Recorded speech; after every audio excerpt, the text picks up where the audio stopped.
All right, folks, let's dive into this one because Celtic just doesn't rest, even when things seem to be ticking along quietly. As the boys gear up for a friendly return to Celtic Park against Newcastle United, Brendan Rodgers and the Celtic board are cooking things up behind the scenes. And let's just say the striker saga continues. If you thought the signing of Shinyamada was the final piece of the attacking puzzle, think again. Brendan Rodgers has all but confirmed that despite that arrival, he's still very much in the market for another forward.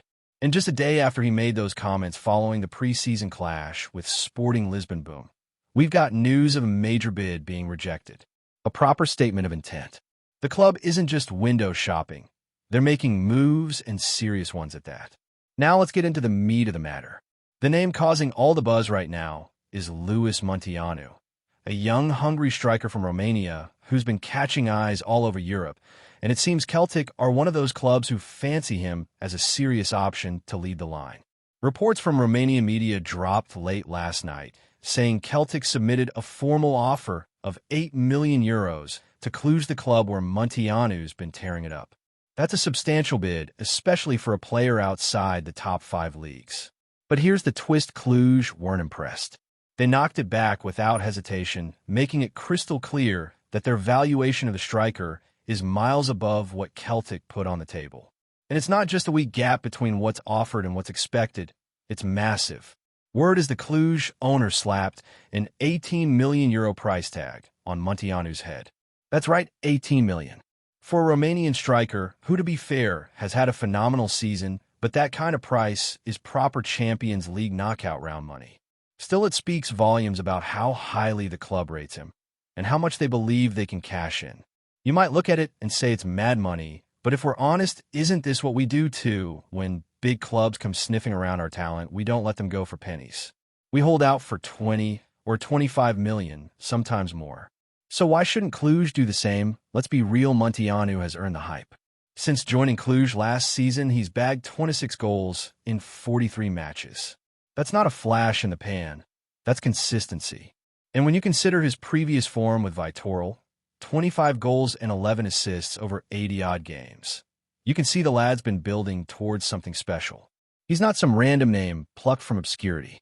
This is a striker who's been quietly climbing the ranks, scoring goals wherever he's gone, and still only in his early 20s. On paper, he's got everything Rodgers loves in a player: work rate, intelligence, hunger, and a knack for finding the back of the net. But there's a big question hanging over this deal now. Will Celtic go back in with a bigger offer, or is this already dead in the water? Because let's not kid ourselves. Celtic don't throw around 18 million euros. It's not how the club operates. We're smart spenders, we're selective, and we rarely break the bank for a single signing. That's not always a bad thing, by the way. It's what's helped us stay sustainable while still dominating domestically and competing in Europe. But when it comes to pushing the boat out for that one piece, we're missing that final touch to elevate the squad. You can't help but wonder if we'll stretch just a little further. Maybe not all the way to 18 million, but can we find a middle ground, 10 million, 11? It'll depend on how much Rodgers believes Munteanu is the guy to lead the line in Europe. Because let's not forget what Rodgers said. He's not chasing big names for the sake of headlines. He wants players who are hungry, who want to learn, who've got something to prove. And Munteanu fits that mold to a T. He's not a superstar, not yet anyway. But he looks like someone who's desperate to become one. And that's exactly the sort of mentality Rodgers wants leading the line. He's spoken about it plenty. The importance of intensity, pressing from the front, a striker who does more than just score goals but sets the tone for the whole team. That's what's been missing since the likes of Kyogo dropped off in form, and we never quite replaced the explosiveness of guys like Edouard at his peak. Speaking of Edouard, no, he's not coming back. Rodgers shut that down himself in the post-match. There were whispers last week about a possible return, but nothing doing there. It's clear the club are looking forward, not back. So this isn't about nostalgia or clinging to the past. It's about building something new, and it's about getting the right players for this phase of the Rodgers rebuild. That's why Munteanu's name is being taken seriously. But it's also why there's frustration. Because 8 million is a serious bid, and to have that flat-out rejected means there's a long way to go if this wants to happen. In the meantime, there's movement going the other way as well. Luis Palma, who arrived with a lot of expectations, is now set to go out on loan. The reports from Poland say he's close to joining Lech Poznan on a one-year deal with a buyout clause of around €4.5 million. It's one of those situations where if he performs well, Celtic might even turn a profit. If not, he comes back and we're back to square one. Brendan Rodgers more or less confirmed this after the Sporting Lisbon game too, so it's looking like a done deal.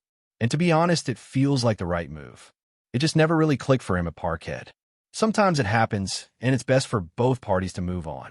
Maybe he lights it up in Poland, maybe he doesn't, but he'll get minutes and Celtic clear the path for other options in that wide area.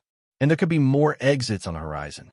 Rodgers hinted that both Kwon and Young might be on their way out, which wouldn't surprise anyone. It's all part of that process, trimming the squad, getting rid of players who aren't contributing or who don't quite fit the style. We've seen this story before, and it's necessary if we want to keep progressing. The idea now is to reshape the squad so that it's leaner, hungrier, and more in line with what Rodgers wants tactically. But coming back to Munteanu, you can't help but feel like this is the big talking point. It's a name that's not going away anytime soon, and the bid, even though rejected, shows intent. Celtic are not just waiting around, hoping a striker will fall into their lap. They're identifying targets, they're making offers, and they're being ambitious. Whether or not they get this one over the line is another matter entirely, but the message is clear: Rodgers wants a new number 9. Not someone to sit on the bench. Not someone to be a backup plan. A starter. A difference maker. And that's where things get tricky, because you've also got young strikers already in the squad, like Adamu, for example, who still divide opinion. Some think he deserves more chances after a decent return last season despite limited minutes. Others think he's not cut out to lead the line full-time. Rodgers himself gave a subtle nudge after the last game, saying we're getting into good positions but not converting, a not-so-subtle hint perhaps aimed at Adamu. The ball's in his court. He either proves he can be the guy, or Celtic will go Allen on someone new. And while we're at it, let's not overlook the other recent signings either. Kieran Tierney being back in the hoops is massive. A player of that quality and leadership coming in is rare. He looked sharp against Australia, and even if he had a quiet game last time out, you just feel more confident with him in the side.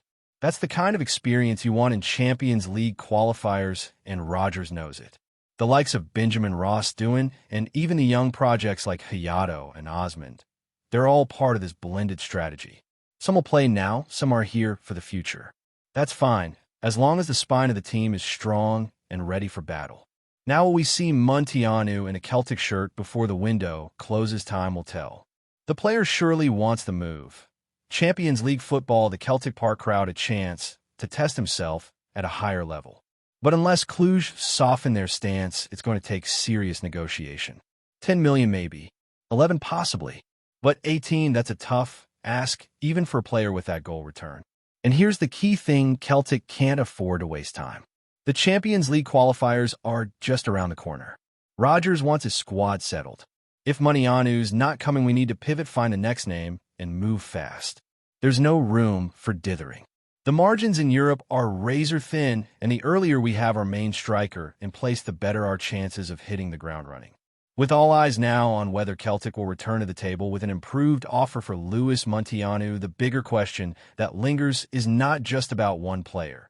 It's about the entire forward setup at the club and how it aligns with Brendan Rodgers' ambitions for the new season. There's a sense of urgency creeping in, not just because of the rejected bid, but because time is ticking. We're not far off from the first real tests, those European qualifiers that can set the tone for the entire campaign.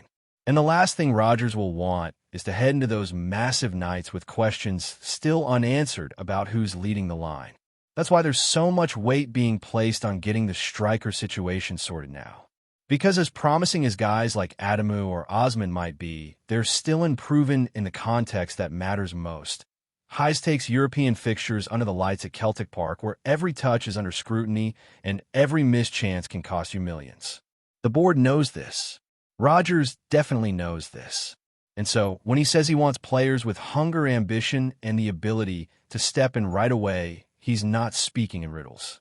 He wants someone who can do the job now, not someone who might be ready in 12 months. Now, shifting focus slightly, it's worth considering what kind of ripple effect this pursuit has across the squad. Because going after a forward like Munteanu with that kind of price tag isn't just about one signing. It reshapes the pecking order. It puts pressure on the current forwards. It signals to the fans that the club is serious about challenging not just domestically, but on the European stage. But it also means there could be further exits, especially for players who've found themselves on the fringes for a while. The likes of Kwon and Yang are already rumored to be heading for the door, and that might only be the start. There's no point in carrying a bloated squad if half of them won't even make the bench when the big games come around. The Luis Palma situation is another example of how quickly things can turn. He came in with a fair bit of hype, but it never really clicked. Now he's off to Poland most likely, and if that loan move goes well, Celtic could even make a profit on him. A smart bit of business if it pans out. But again, it opens up space. And that space needs to be filled wisely. Because Brendan Rodgers doesn't just want depth. He wants players who can slot in the first 11 and make an impact. If we're truly serious about making it past the Champions League group stages, or at the very least putting in performances that don't see us embarrassed, then these decisions in July and August matter more than ever. And this is where the Tierney signing stands out like a beacon. That's the kind of quality you want. A player who knows the club, knows the expectations, has been at the top level, and still has loads left in the tank. Seeing him back in green and white just feels right. It's a rare bit of business when you almost don't believe until you see him out there bombing down the left flank again. But the thing with Tierney is he raises the level of everyone around him. He's not just a name or a nostalgia trip. He's a player that makes your squad stronger from day one. And that's the kind of profile we need more of, especially up front. Because as much as people love to dream about big name, strikers, the reality for Celtic is different. We're not shopping in the same market as English Premier League sides or the top Spanish clubs. We're in that sweet spot of finding undervalued talent, developing them, and hopefully watching them explode into stars. We've done it before. Think of Moussa Dembélé, Odsonne Édouard, even Kyogo when he first arrived. None of them were global names when they walked through the doors. But they became stars because Celtic gave them the platform.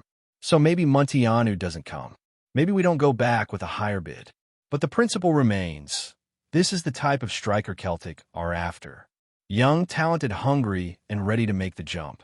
And what about the players who already have their foot in the door, but are teetering on the edge, the likes of Callum Osman, still very raw, barely a senior minute to his name, but clearly brought in with potential in mind? It's not about expecting him to lead the line next month.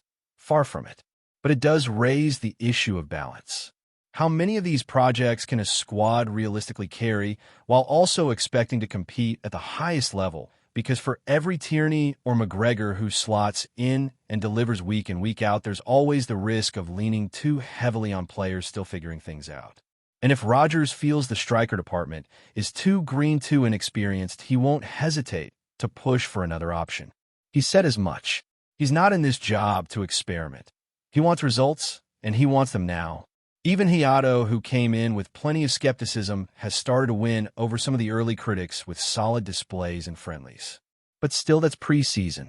There's a world of difference between looking tidy in a friendly against a mid-table side and doing the business against a Champions League opponent when the pressure's on and the tempo's 10 times higher. Rodgers knows this. That's why he's been measured in his comments, not overhyping anyone, not writing them off either. He'll assess, he'll wait, but he also knows he needs real competition in those key positions. The truth is Celtic have had a mixed bag so far this window. Some clear wins like bringing Tierney home, others that are more long-term plays. But the big gap still lies in the final third. If we start the European qualifiers with an improving front line, with project players and makeshift options, we'll be asking for trouble. The fans know it. Rodgers knows it. And it's why the striker chase, whether it ends with Munteanu or not, has become the key storyline of the summer. Because let's be honest, we're not just building for the Premiership here. Domestic dominance is the expectation, not the ambition. What Rodgers is chasing is relevance in Europe again. Not just qualifying, but competing. Going toe-to-toe with clubs from bigger leagues and showing that Celtic belong in that conversation. And you don't do that by gambling on kids. You do it by finding the next Kyogo, the next Dembélé, the next player who isn't afraid of the big nights and thrives under pressure. So now the pressure shifts back to the board. €8 million was a fair starting point. Rejected, yes, but not ridiculous. It shows there's money available if the right player is identified. But the next move is crucial. Go too low again, and you're wasting time. Go too high, and you risk breaking your wage structure or financial model. It's a balancing act, and it needs to be done swiftly. Because while we're debating transfer strategy, the games are creeping up, and the clock won't stop ticking. It's also why supporters have every right to feel anxious, even frustrated. The signs of ambition are there, but so are the familiar hesitations. We've seen windows where we've missed the boat, where we've gone in too late or not hard enough. And in Europe, you don't get second chances. One bad window, one failed qualification, and you're playing catch-up for the rest of the year. Rodgers isn't blind to that. His comments after the Sporting game were telling. He's happy with aspects of the performance, but he's not satisfied with what he's got up top. He wants more. He needs more. And if that means pushing the board, so be it. Rodgers didn't come back to Parkhead to tread water. He wants to win, and he wants to make a mark. A proper striker, not just another name on the list, could be the difference between another forgettable European campaign and something memorable. And even if it's not Montiano, the message from the club has to be clear. Celtic are here to do business. Real business. There's still time left in the window, but the longer this drags on, the harder it becomes. Other clubs are circling Montiano. Other targets will have suitors too. The market waits for no one. If the Hoops want to be ready for the battles to come, at home and abroad, the next few weeks will be decisive. The squads shaping up the intentions are being shown, but that final piece in attack could be the make-or-break factor for the entire campaign. So the spotlight's firmly on the recruitment team now. Brendan Rodgers has called his shot. He's laid out what he wants, what he needs. Now it's up to the board to back him with the tools to deliver. Because Celtic can't afford to stand still. Not this season. Not with Europe on the horizon. And certainly not with the kind of ambition that Rodgers brings to the table. Before we proceed, subscribe to our channel and enable notifications to receive all exclusive news about Celtic FC. Don't miss any details about your favorite team. It's extremely important for Celtic FC fans. The rumor mill in Scotland's footballing circles has cranked up once again, and this time it's spinning with the weight of one of the game's greatest ever. Whispers have begun to swirl after none other than Lionel Messi, the Argentine maestro, shared some unexpected praise for Celtic in a recent interview. The comments may seem innocent on the surface, but fans of the Hoops know all too well that even the faintest compliment can ignite dreams of something truly special. Messi, speaking to media in Spain, didn't shy away from his admiration. Celtic is a historic club, he said. Playing at Celtic Park is something unforgettable. The atmosphere, the fans, it's like nowhere else. Of course, he's had first-hand experience. Barcelona's famous Champions League nights in Glasgow remain etched in football folklore. But could there be more behind the compliments? Naturally, such remarks have sent the Celtic faithful into a frenzy. Could the wee man from Rosario really be eyeing a swan song in the East End of Glasgow? With his time in Major League Soccer winding down and an eye perhaps on a final European chapter, the idea, though far-fetched, isn't entirely off the table. After all, stranger things have happened in football. Just ask Henrik Larsson. While there's been no official indication from either camp that talks are underway, that hasn't stopped the speculation. Social media has been awash with photoshopped images of Messi in the green and white, and bookmakers have even slashed odds on a sensational move. For now, it remains pure speculation. But when a player of Messi's stature name-drops Celtic and showers praise on the club and its fans, it's hard not to dream. Paradise may never have seen anything like it. And who knows, maybe one day it just might. The beautiful game, after all, loves a fairy tale. Hello, fan. Don't forget to like and subscribe to the channel, as it means a lot to Celtic FC.